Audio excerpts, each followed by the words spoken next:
You can go when you're ready, Robin.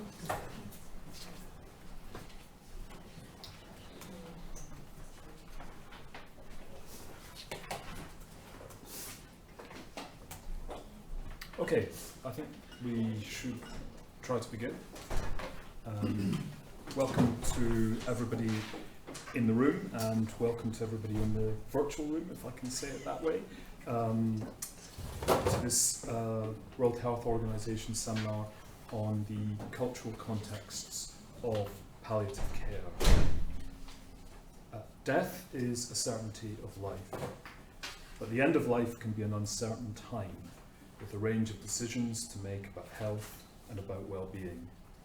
Palliative care aims to improve quality of life for patients and their families when faced with life-threatening illnesses.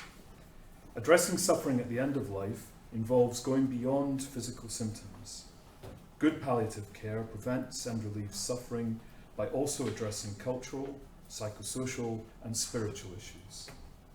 The importance of palliative care has grown as populations age and live longer with chronic illnesses, with increased time spent in the palliative stages of illness. Cultural norms, beliefs, and expectations influence how people think about a good death. Clinicians and policymakers have recognised that palliative care could better incorporate understandings of cultural contexts. Such understandings could enable the design of more appropriate, respectful and effective palliative care strategies that are sensitive to individual and cultural preferences. All of these themes and issues are of particular interest to the Wellcome Centre here at Exeter for Cultures and Environments of Health. We've been tasked specifically by the Wellcome Trust to expose social, cultural and environmental conditions that enable living well but also dying well. Our commitment is to approach these issues with an explicit focus on working in both transdisciplinary and engaged ways. And it's for these reasons that we're especially delighted to host our presenters today, Sam Guglani, Kelechi Anucha, and Michael Flexer, because all three share a deep commitment to these principles of public engagement and transdisciplinary working. If I may speak personally for a moment, I feel privileged to have been able to collaborate with Sam alongside my colleague Professor Katrina Wyatt on a Lancet Commission of the Value of Death. And the concerns of this seminar are at the very heart of the work of our commission, and we're hoping that the report will be published in June. I've also had the good fortune to work with both Kelechi and Michael in the context of their Waiting Times project, which has also been funded by the Wellcome Trust, a project which seeks to understand the temporalities of waiting in the widest context of health and health care. And so I'm absolutely delighted that we're able to host Sam, Kelechi and Michael for this WHO seminar here in the Wellcome Centre at Exeter. The format for the session will be that Sam will give the first presentation for around 10 to 15 minutes, and then Kelechi and Michael will do some kind of double act to talk about their work for around about the same time, and that should leave us around half an hour for questions and discussions, both online and in the room.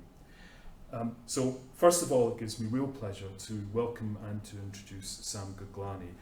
Sam's a consultant oncologist in Cheltenham. He holds a master's degree in ethics from Keele and in creative writing from Oxford.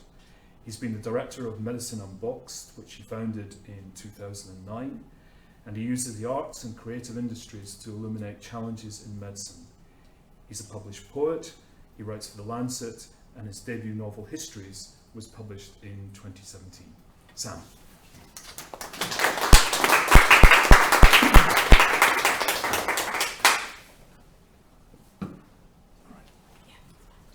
Thank you very much. Just walking will do it. Summon it somehow. From your footsteps, they're a rhythmic lub-dub.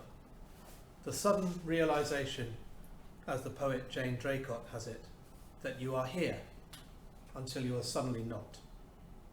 Afterwards, and for a while, the world seems different, seems as it is, filled with death. Or, other times, stethoscope held to a patient's chest, who is beginning, presently, to die, whose death may well still be many months away, but whose tip from life to death is discernible you'll be struck, not just by the realization that life is brief or fragile or precarious, but that the person you're facing, the body, say, with an IDH1 mutant glioblastoma or a PD-L1 positive non-small cell lung cancer, this body is animated, somehow, astonishingly, with particular hand gestures, skin creases, openings of the mouth, animated despite the clear fact that they will soon be gone. That you are here until you are suddenly not. That matter somehow orchestrates into life, into bodies, and then disassembles again. And you'll wonder, what is medicine's duty to this? So many, wrote T.S. Eliot, I had not thought death had undone so many. And their bodies, the bodies of the many, fraying, slowly, acutely breaking, newly dead, are met so often by medicine. John Berger tells us this. He says that doctors are the familiar of death, the living intermediary between us and the multitudinous dead. But still, medicine falters at this contact. The contact feels fraught, ambivalent, almost a tussle. When to defer death, by how much, how best, at what cost, whether ever to hasten death, what the measure is of a good death, what the measure is of so many words here: cure, nihilism, palliation, reversible, hope, words traded casually enough but which leave us, doctors and patients alike, so disorientated. The tussle then, such as it is, with death and therefore with life, the tussle is with more than just biology and pathology. There are fault lines opening up like fractals in cells and tissues and organs, opening themselves up to our scrutiny, our drugs and our scalpels. The tussle is with more than that. It's with what's hoped for, valued, believed in and feared. It's a tussle with meaning. So in the cartoon, in the newspaper, the doctor shaking his patient by the shoulders and shouting, "For God's sake, man, I keep telling you, the brain tumour's all in your head." This doctor is both right and worryingly wrong. Worrying because it isn't the case, or only rarely so, that the follies of medicine stem purely from the mechanical, evidence-based and technical shortcomings in its encounters with our flesh. Rather, medicine's follies, its failures of care, its failures to care, stem from this tussle, the tussle with meaning, the value and morality we attach to a body and its suffering. And not just one body, not just Mrs. Jones in bed 3, who is an esophagus or a frequent flyer or a fascinating case, who may be rallying or dying because it's so hard to tell. Not only her, but whole groups of bodies and afflictions, and how they draw differing kinds of attention from us. The differing response to bodies with breast cancer, or psychosis, or sepsis. The differing response, as the American doctor and writer Daniel Offrey tells us, to certain groups of patients who just get different medicine. The obese, or those from certain ethnic minorities, all getting less aggressive cancer treatment, fewer cardiac catheterizations, fewer screening tests, and less mental health treatment. The differing responses to living and dying bodies, to destitute and wealthy bodies, as though these, still now in a world of progress, are somehow distinct entities. And this isn't just medicine, at least not medicine as we conventionally uphold it. Decades ago now, John Berger wrote, "We have been spared the obligation to commit ourselves to a choice concerning any of the issues which occupy 3/4 of the world as matters of life and death. Issues such as racial inequality, the ending of class exploitation, the abolition of famine." To suggest that these aren't medicine's concern is to endorse a very narrow culture of medicine, of overdiagnosis and overtreatment, almost gluttony in just a few spotlit arts of the world, whilst allowing blindness to our wider emissions, to the bodies of so many others. It's a position which thrives behind medicine's retreat from the sheer fact of our mortality, from a failure to acknowledge life as universally precarious, regardless of any momentary or fickle luck. A retreat which leaves medicine culpable for its failures of care. A retreat it is not entitled to. Well then, what about it? In Raymond Carver's poem, What the Doctor Said, the doctor calls out, do you stop and ask for understanding at those moments? Not knowledge, not medicine's usual call to arms, not knowledge and its attendant, remarkable, gratifying progress, but understanding. Understanding that runs parallel to knowledge.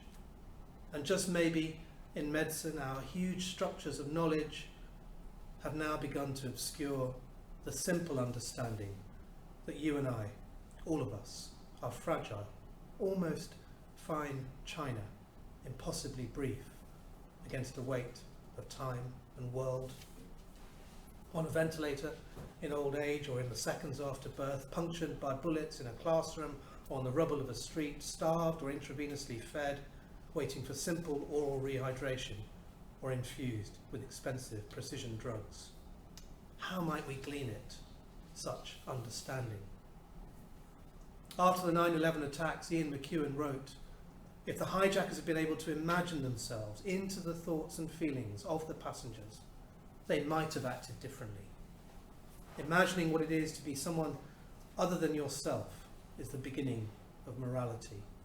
This feels a tall claim, but it also feels true for our responses to the body of Mrs. Jones in bed 3 and to the bodies of others. This possibility, this force of identifying with others and therefore feeling compelled to act on their behalf, to act well, at least in medicine.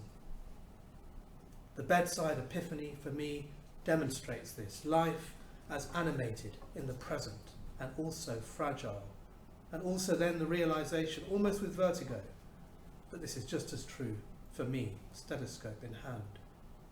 That not so much separates me from my patients, any of us, at all.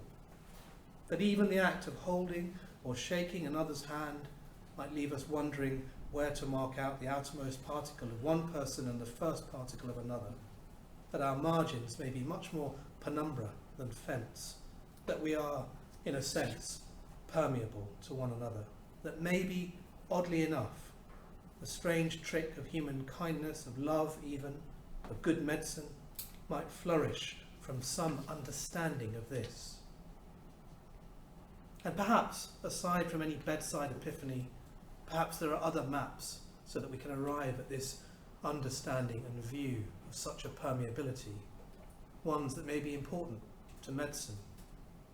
Here is the American short story writer Lorrie Moore offering us one such map.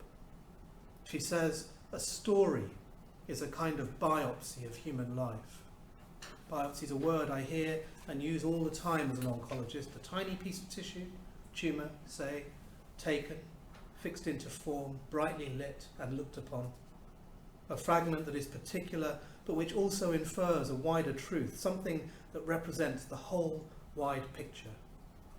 The word biopsy stems from the Greek bios, meaning life, and opsis, meaning sight or look. Life in our sight. And where a piece of tissue or a blood test or a scan might tell us the architecture, differentiation and mutational targets of a tumour, maybe stories, the arts, also capture and demonstrate life, but a different register of life. Stories are similar repositories of understanding, also imagination of what it is and means to be human, to be another human, something that is both universal and particular. Within the Odyssey, Homer writes, Odysseus, experienced in loss, took careful note. You and I might not have known loss, but we can feel it viscerally, almost the weight of it, here in the lines of a book or a poem. So we too might take careful note. The arts, stories, the register these biopsies inhabit and nourish are as vital to the medical care of the living and the dying as the revelations of a Kaplan-Meier curve, the penetration of an MRI scan, or a fragment of tissue. So perhaps it is no accident to conclude that if you stop a little while in a hospital, stop still and listen, you will hear, past the clamour and din of it all, one particular question asked over and over again. What you will hear is the history. The history remains the first and central structure of the medical encounter, the gleaning and interpreting and transcribing and passing on of another body's story. It's a question we should all be asking, perhaps now more than ever, certainly in medicine's encounter with these bodies and flesh and matter, the living and the dying. Not just what things are, a question we seem so adept and driven towards answering, but what things mean. What we should all be asking is the story. Thank you.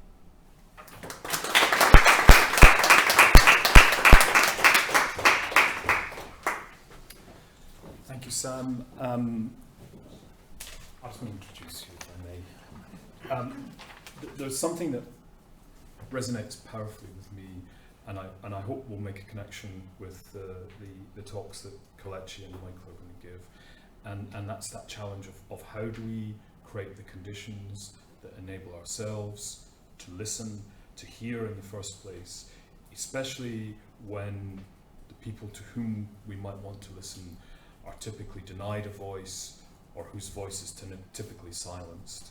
And I think that's a powerful challenge, and I do think it's at the heart of some of the work that both Kelechi and Michael are doing, if I may not be overly presumptuous in saying so. So I'd like to introduce now Kelechi Anucha, who's a PhD candidate with the Wellcome-funded Waiting Times Project. She's working on the tensions and interrelations between chrononormativity, which is a term that makes me very excited, and practices of care and selected contemporary narratives of illness and dying.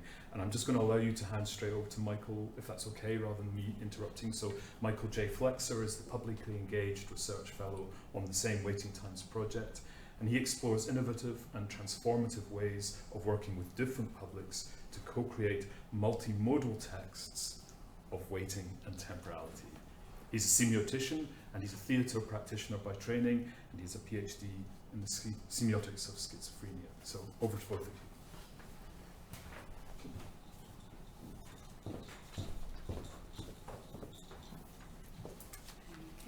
Thank you, Robin, and thank you, Sam. So in this short presentation, I'm going to talk a little bit about time conventions within end-of-life writing, with a specific focus on cancer temporalities.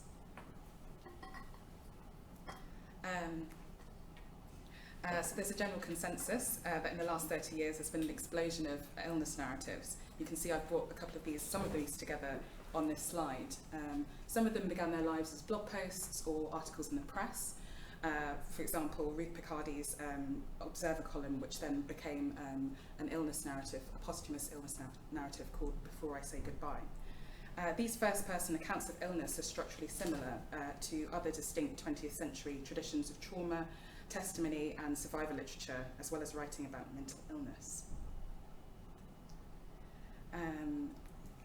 So the thoughts I'm sharing with you today really unfold from Jackie Stacey's observation in her book Teratologies, which is a cultural study of cancer that integrates her own experiences of treatment for an ovarian teratoma. Stacey writes that genres of medical knowledge Stacey writes that genres of medical knowledge are organised around temporal trajectories of diagnosis, treatment and prognosis, and that in some ways these terms are just other names for the different stages in a story. This overlay between clinical and narrative categories is emblematic of how narrative objects are seen to function within the medical humanities. Ostensibly, they provide a means through which we can better understand the implications of clinical processes on lived experience.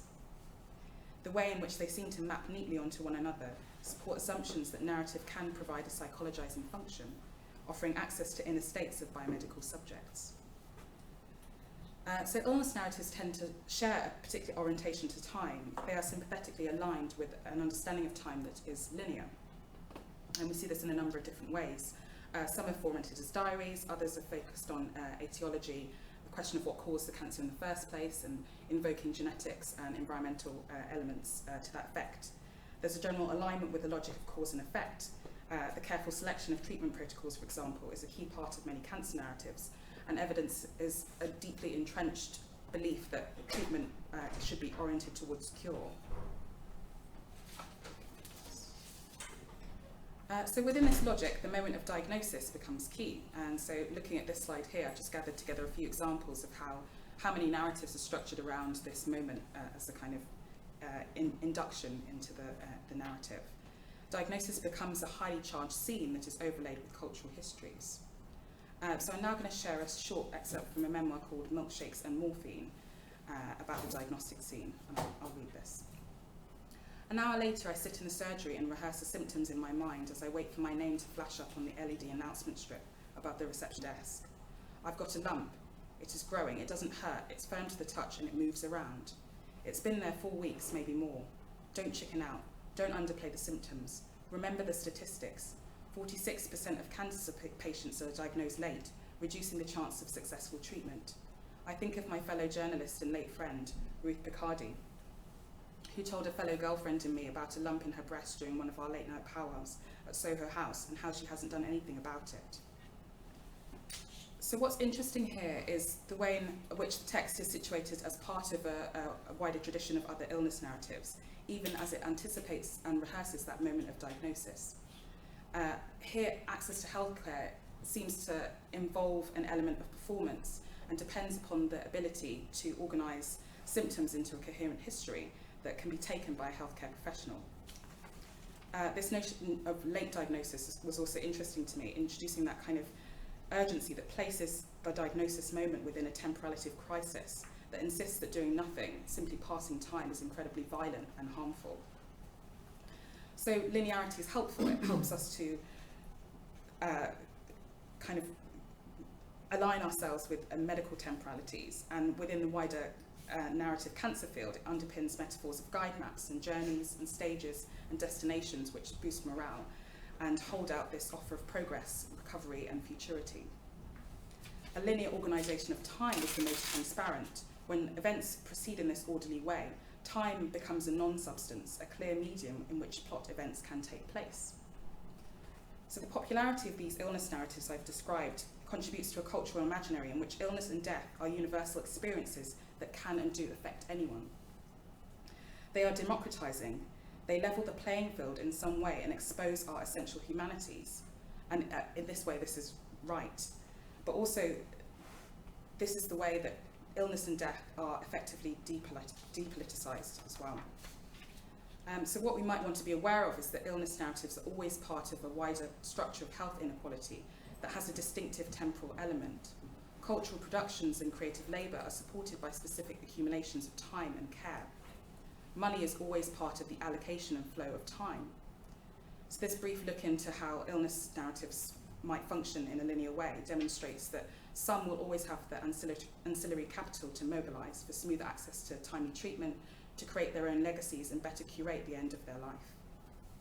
So very briefly before I hand over to Michael, I also found it interesting that cancer itself might be said to have a more ambiguous relationship with linearity. So the moment of diagnosis actually scrambles the temporal order by announcing the beginning of a cancer that's already in progress, more properly in media res. Anne Whitehead and Angela Woods describe the diagnostic encounter as a kind of primal scene in the medical humanities imaginary. Building on this insight, the cancer diagnosis, like the primal scene, might speculatively set in motion the paradox of naturaglycite, which within text, in which the significance of this first event is only engendered by a second subsequent event. A scrambling of the temporal order in which the father is begotten by the son. The significance of the cancer diagnosis for both subject and reader of pathography is arguably only fully grasped in relation to the unfolding of treatment and prognosis. Without these later events in the sequence, diagnosis does not take on its heavy meaning. So to quickly summarise, the time conventions of certain illness narratives allow them to seem neutral and universal in their treatment of shared experiences of illness and death. However, this shouldn't obscure the way that certain temporalities align with health inequality and the illogical ways that time is internalised and experienced by individuals. So Michael and I had the opportunity to think about relationships between narrativity and time at the end of life outside of a literary context as part of the Waiting Times project. So I'm now going to hand over to Michael, who can speak a bit about that.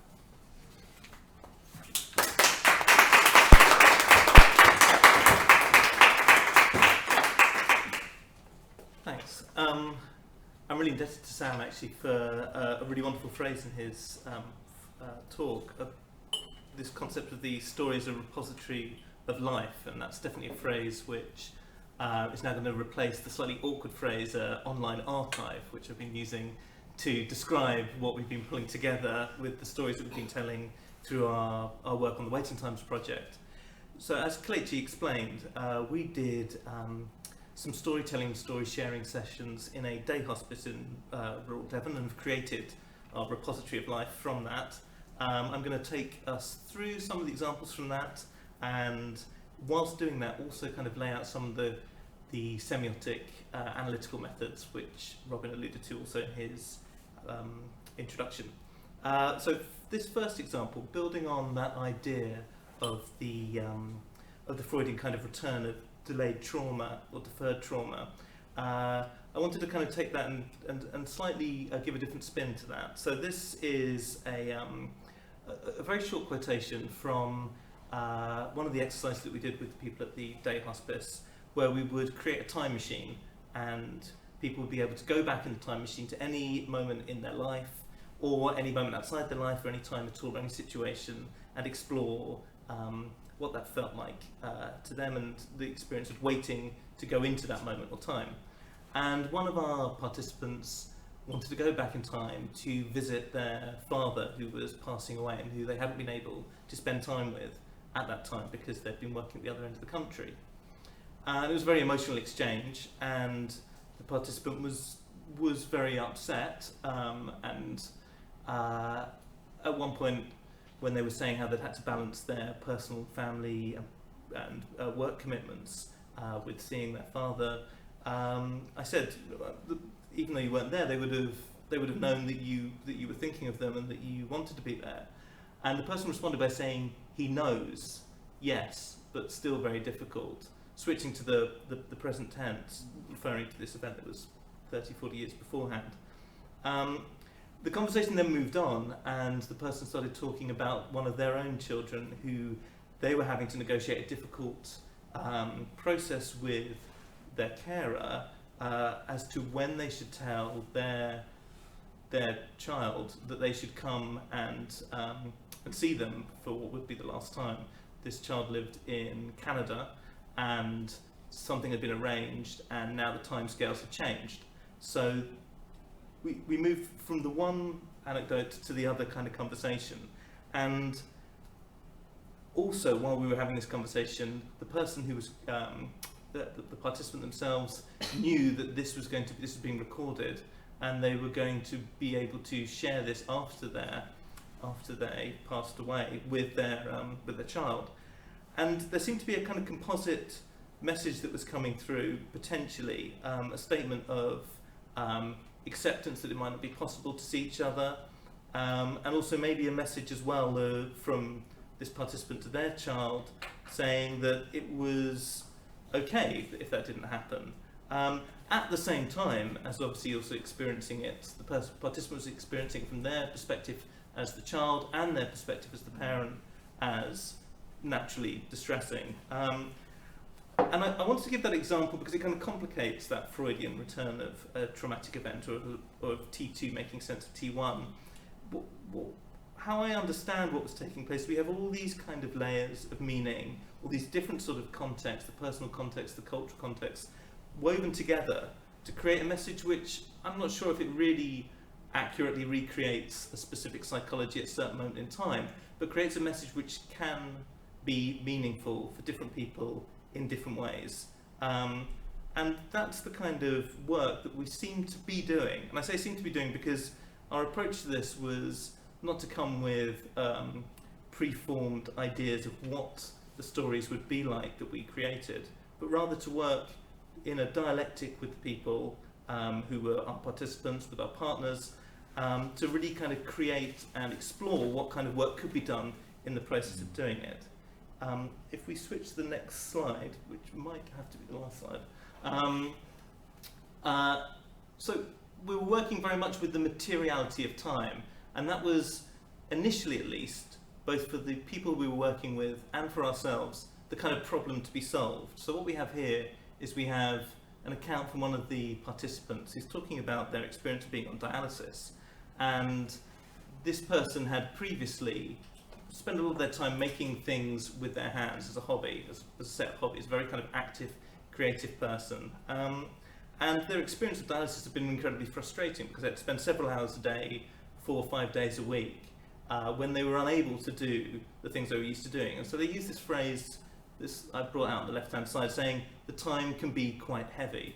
There's a sort of heaviness and oppressiveness of this time in which the range of possibilities for them was incredibly constricted. And obviously that in microcosm spoke to the macrocosm in their life narrative of when they had a very definite sense that also their kind of narrative lifetime was being constricted by the illness they faced and the prognosis they had.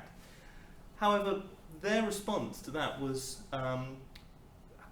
at a very kind of late age to have discovered the joy, the release, the catharsis, and also the kind of frustrations and difficulties of writing.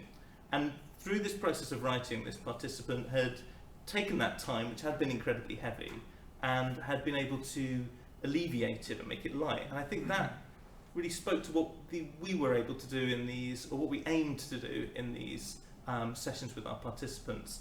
Time had begun as the kind of problem, as the object, and became actually the kind of opportunity and the materials out of which this repository could be created. I think I'll end it there for reasons of time. You can have 2 or 3 minutes. You sure? Okay, all right. Okay, so if we move to the next slide. So we really had multiple kind of cultural contexts to work in. There was the cultural context of the participants themselves and their position in relation to time that had been lost, time that might be returning, time that was to come, and time that was also very specifically not to come as well. That cultural context had to be then put into the cultural context of our research. You know, what are our ideas in relation to the people we'd be interacting with and participating with? What were our objectives? Also, very specifically, not wanting to repeat certain kind of intellectual behaviours, such as maybe like eliciting or a performance of illness narratives. And we were coming from a perspective where we were particularly interested in co-creation and exploration together with our people that we kind of call participants or partners.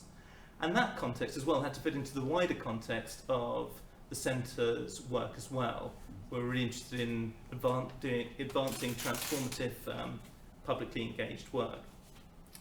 If we go to the next slide, just to give a final example then. This is an example of one of the, as Robin said, the multimodal pieces of work text that we would create. We'd invite the participants to bring in a song that was meaningful to them in some way. And this is how the workshops would kind of progress, that we gave prompts, but they were very much not about prescribing or proscribing, but really just giving a little stimulus that could then go in various different directions and giving quite a lot of range and breadth as to how that could be interpreted. And this person brought in a recording of Vincent by Don McLean, which is about Van Gogh coping with his sort of social isolation and emotional isolation is how I guess it's kind of characterised. And the person would then be invited to talk about the song, reflect on why it was meaningful for them. This little quotation of one of the things they said. They said, "Suddenly it just came on and I thought, oh," and that's what started it all off. And the minute I hear it, I just go back to when I was 32 and I remember that and I basically lived through it again. And I love listening to it when I feel a bit yuck. And there seem to be lots of really interesting kind of manoeuvres that were taking place here with the meanings that this song had for this person. Within their life narrative, the sort of linear temporality had transformed and become a kind of encircling and ensconcing temporality instead. They were able to go back in time to that moment, which was a moment of both kind of great upset and sort of feeling yuck, but also a moment of kind of recovering from that. And so there was a kind of movement into a temporal space that was incredibly safe. Also, what was interesting was the amount of the kind of degree of cultural capital that's connected with this particular choice of song. Itself is a song that speaks to maybe an interest in certain art, maybe a kind of slightly kind of sort of political beliefs as well, which could be maybe associated with late 60s, early 70s counterculture. And what's intriguing there is that obviously, although the person is given freedom to choose their song and to kind of ascribe certain meanings to it, also comes as a preformed cultural entity, that there's reasons why other people in the group couldn't have had an experience at the age of 32 where this song spoke to them, for the literal reason that the song wouldn't have been around, it wouldn't have been available to them. So we're really interested in those interactions between that kind of macro-cultural context, which is laden with all these meanings, and the individual navigating through those meanings to create their own meanings, which also are, really importantly, have a degree of sort of incommensurability with the culture around them and the people who are working with them, because we're not at that moment in time experiencing that curtailment of time. So I'll end there with that example. Those are available on our website, which is whatareyouwaitingfor.org.uk. You can listen to the songs. There's about 15 or 20 of them, and also a short video of some of the stories. Our repository of life. Thanks. Brilliant.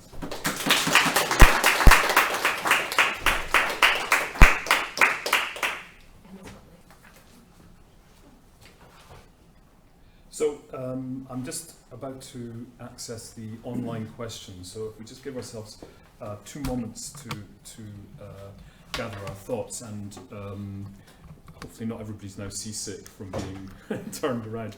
And I just wonder if I may abuse chair's privilege momentarily and try in my own mind to forge something of a connection between those fabulous presentations. And Sam asked this question of how is it possible, how might it be possible for medicine to glean, this beautiful word, to glean this understanding which goes beyond mere knowledge and begins to tap into meaning and into value. And it just seems to me that one of the things that's most extraordinary about what you were saying, Kelechi and Michael, is that these prompts, these artistic prompts, almost created a possibility of time travel, and certainly a form of travelling through the time of your participants, your partners' lives, which took them out of this closed or enclosing moment of the clinical and potentially the clinical encounter. And there's something very rich and suggestive about that. We've got a host of questions online and hopefully in the room as well, so I'm just going to report these questions as we go through.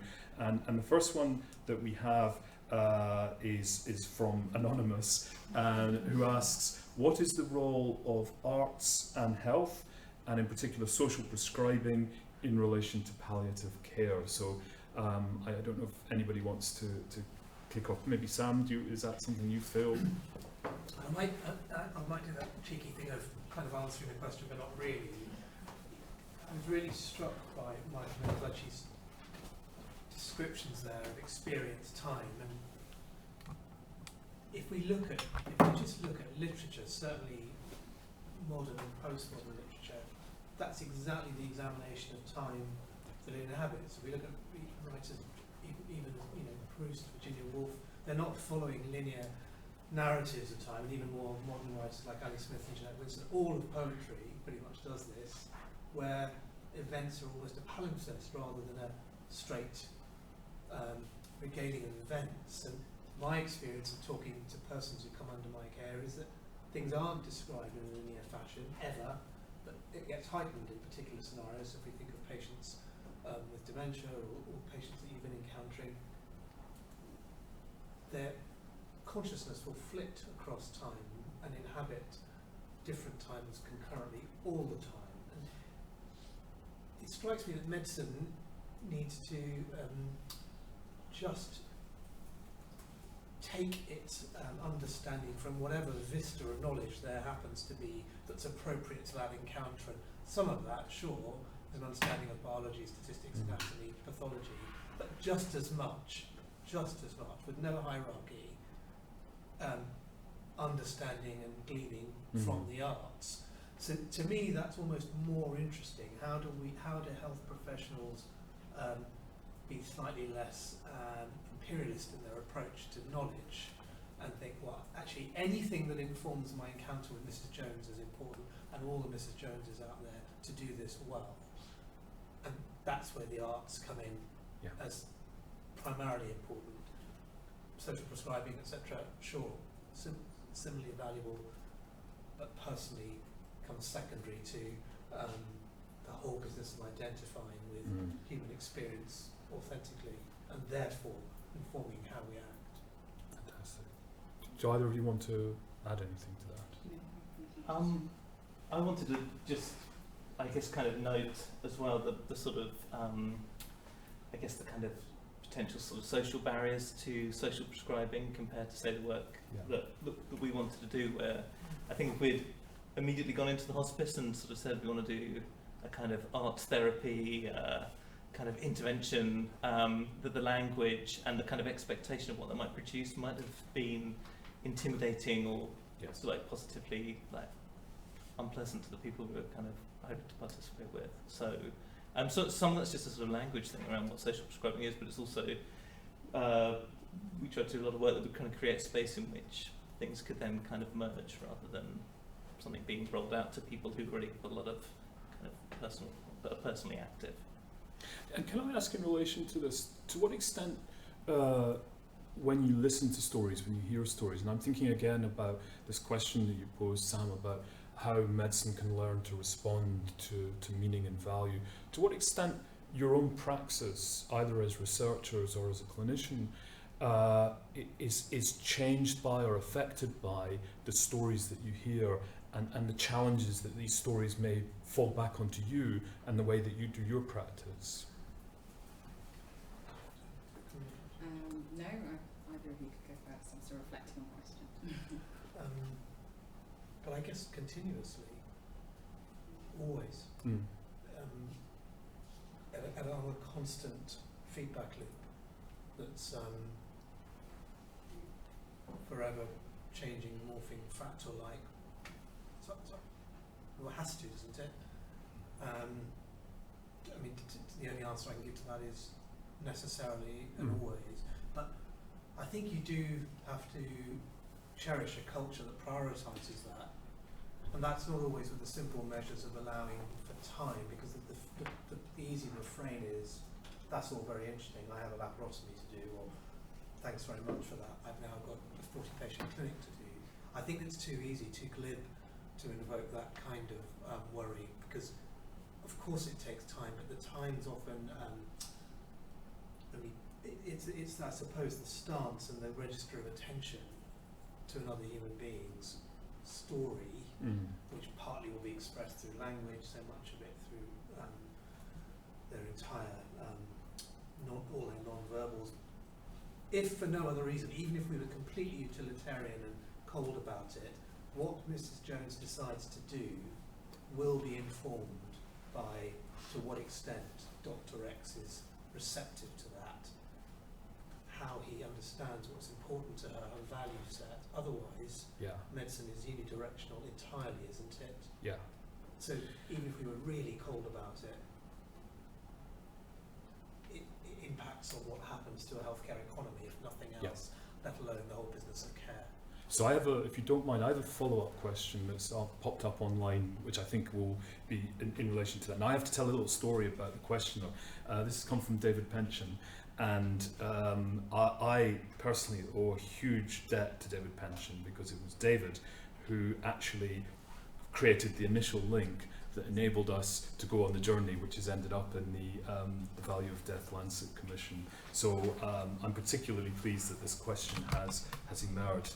And David asks, when Sam talked about understanding and talked about understanding alongside knowledge or comprehension, did he mean empathy, for instance, an emotional response, or did he mean comprehension, which sort of went beyond sort of mere medical knowledge? And he was asking almost to make a distinction between emotional response and a rational response.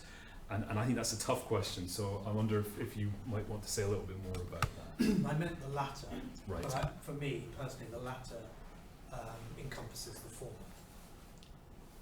Could you say a little bit more about how that is? I mean, empathy is it's a contested and worried about term.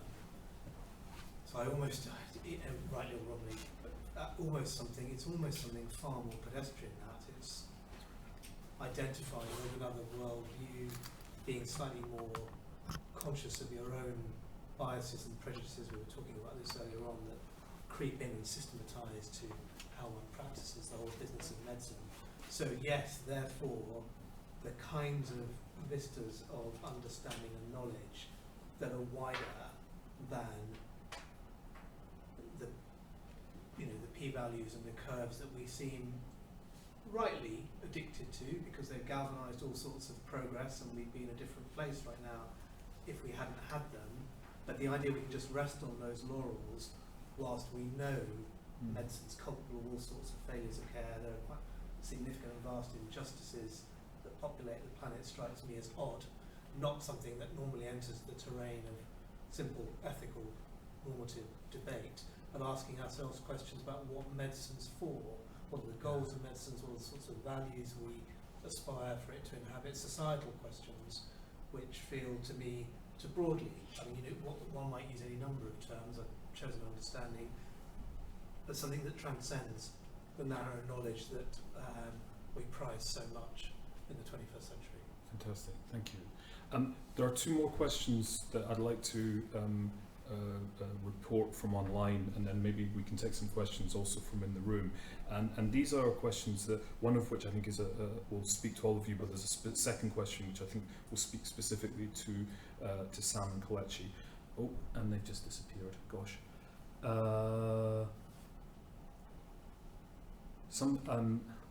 I've suddenly got a culture and health webinar evaluation form that's just popped up.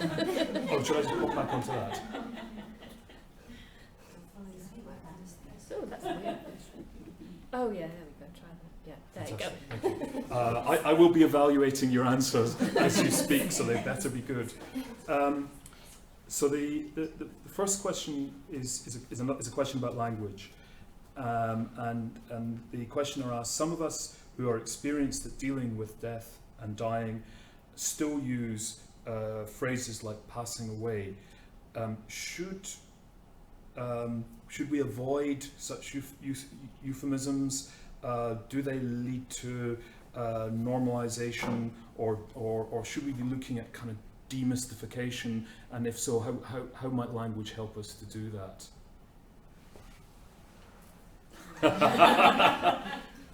Well, from my own perspective, and from the work that we've done in the hospice, the idea is never to be prescriptive and to allow the language that you use to emerge from your interactions with the person who you're treating or you're interacting with or collaborating with.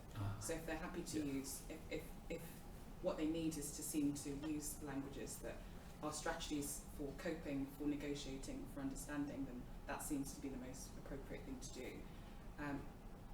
As far as demystification goes, I don't know whether that should be the agenda when you're in an interaction necessarily, but on a larger macro scale, then yes, perhaps. Go ahead. I mean, I think a good yardstick for the use of language as well is if you've thought about the language and you understand what you mean by whatever phrase you're using, it's not a sort of automatic cliche.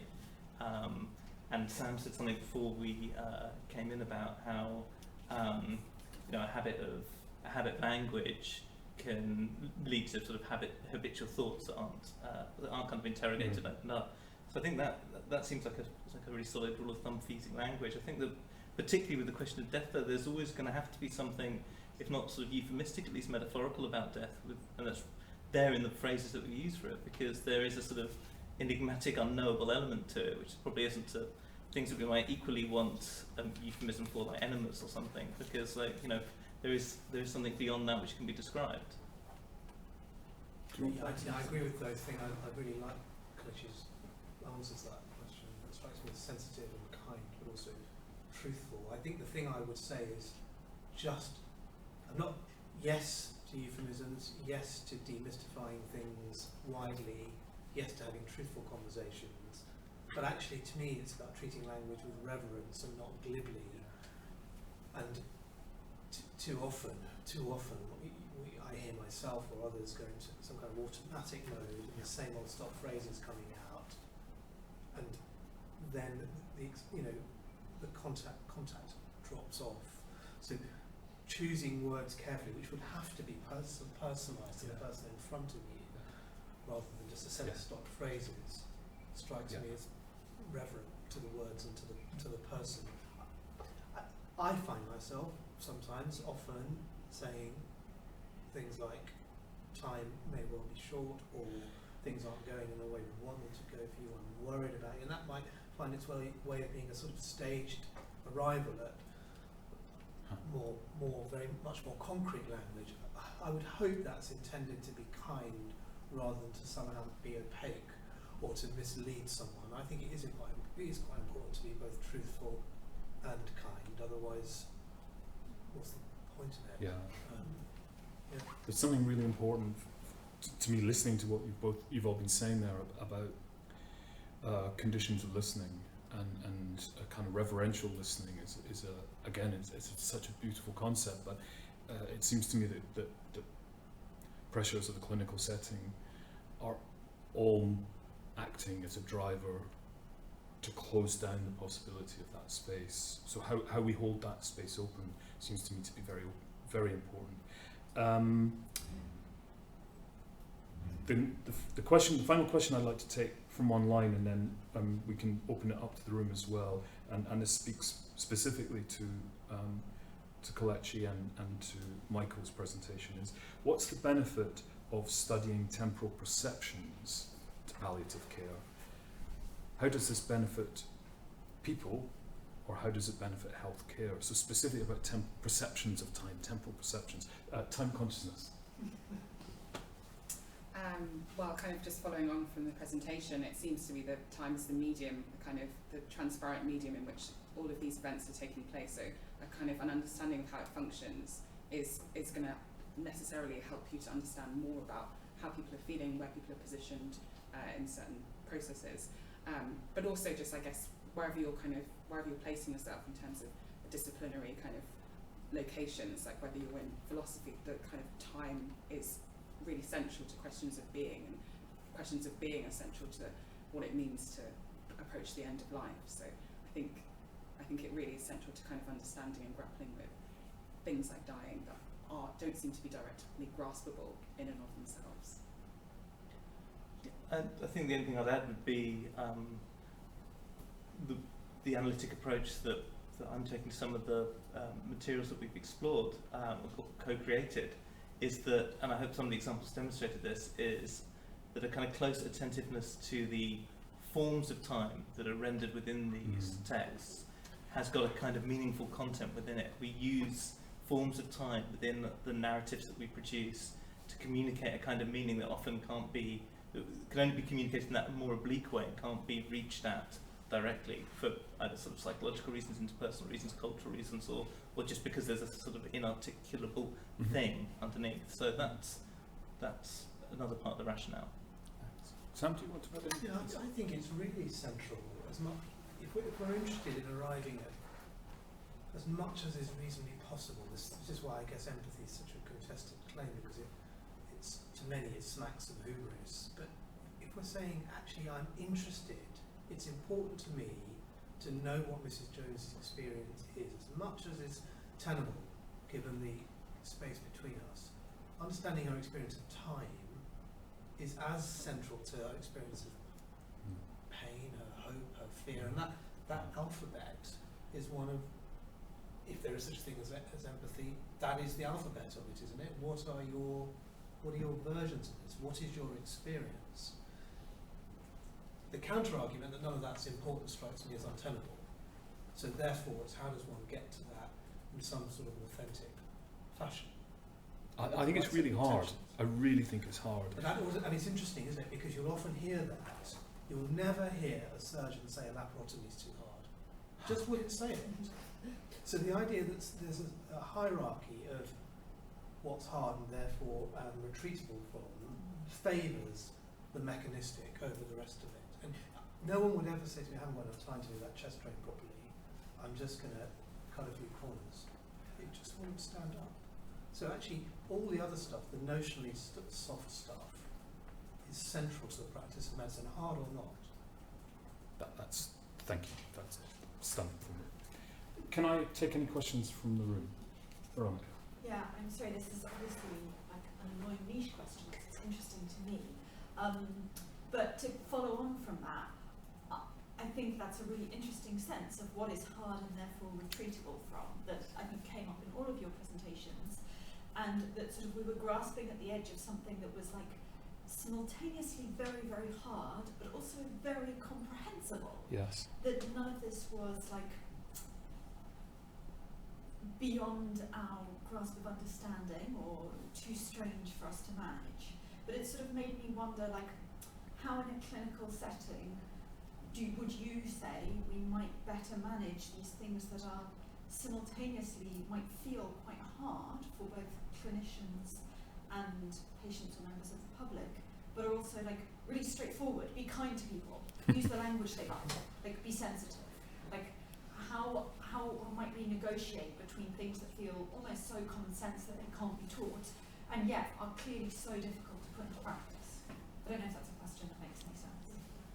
So at the end of the presentation, I didn't have a chance to kind of go into it, but I was thinking a lot about Kathy Shamaz's distinction between living one day at a time and then living day to day, and that seems to be kind of, especially when you're in the process of kind of inducting into a kind of a new level of academia, and you're going through your kind of apprenticeship in, you know, the PhD, and then my sister who's a junior doctor, kind of her apprenticeship as a junior doctor in the wards, like this is really hard, and actually the way for me to manage this difficulty is to kind of do it either like oscillate between kind of living kind of, you know, one day at a time, just taking it step by step, and, you know, practicing. Actually the next day I wake up and it seems easier for me to grasp things and kind of negotiate with kind of several competing kind of demands on to kind of provide care in a mechanistic way, to be empathetic, to understand critical theory, to kind of improvise and kind of decide things on the spot. Or sometimes I just have to do it kind of like, you know, day to day and just kind of moment to moment, because that's how I can manage it. So it seems that time becomes important in that kind of negotiation with actually doing things that are really difficult. That's lovely. I think it's also about not so much about what you do, but what you don't do as well. Just being comfortable not doing, allowing a kind of space to be created in the clinical encounter, personal encounter, that where the other person is being given space and time and just feeling kind of held, rather than and in which you are the kind of recipient of a message that's coming together, rather than kind of, you know, there's a whole kind of world of activity you need to be doing. Thinking about the choice of language again as well. I think what actually is an incredibly simple practical solution to that as well, which is use the phrase that the person you're talking to would introduce first of all. I mean, that kind of cuts across much of that end of life stuff. Obviously, kind of recent sort of weird controversies about people's pronouns and things like that. So we think we just use the word that people themselves use, and that sort of kind of receptiveness and like a sort of openness to another kind of person's authorial presence in an exchange, which might be a difficult thing in a clinical setting, but it's about seeding some of that. Yeah, I think it's the attempt, isn't it? At least being poised or orientated to the attempt, accepting. There's that great Eliot line, isn't there? That every attempt is a whole new failure, and accepting that you'll get so far, but you definitely know it when you, speaking as a recipient of healthcare, you'll definitely know it when it's not there. And the damage it wreaks in terms of trust, decision making, distress, is profound.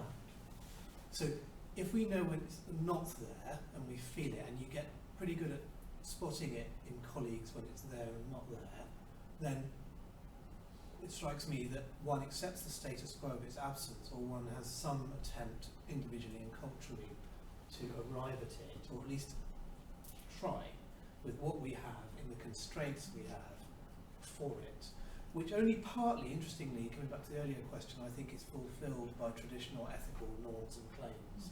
It's more than that. It's and the whole business of how one fosters particular cultures or virtues, how one recruits to them, but a culture that recognises the importance of this within a hospital, within a society, increasingly within the society we inhabit, strikes me as pressing. I'm going to do something slightly artificial and firstly to thank everybody who has been kind enough to join us online for the webinar of this seminar, and in particular thank you for all your questions which have prompted some really interesting debate, and certainly look forward to joining you again for the next in this series of seminars in cultural contexts of health. So thank you very much, and we will close down the virtual part of the discussion now, if I may. Thank you. And then we'll move on. I'm very happy to carry on taking questions in the room. You We have carry on, I'll do this. time and space. So I don't know, does anyone else have questions?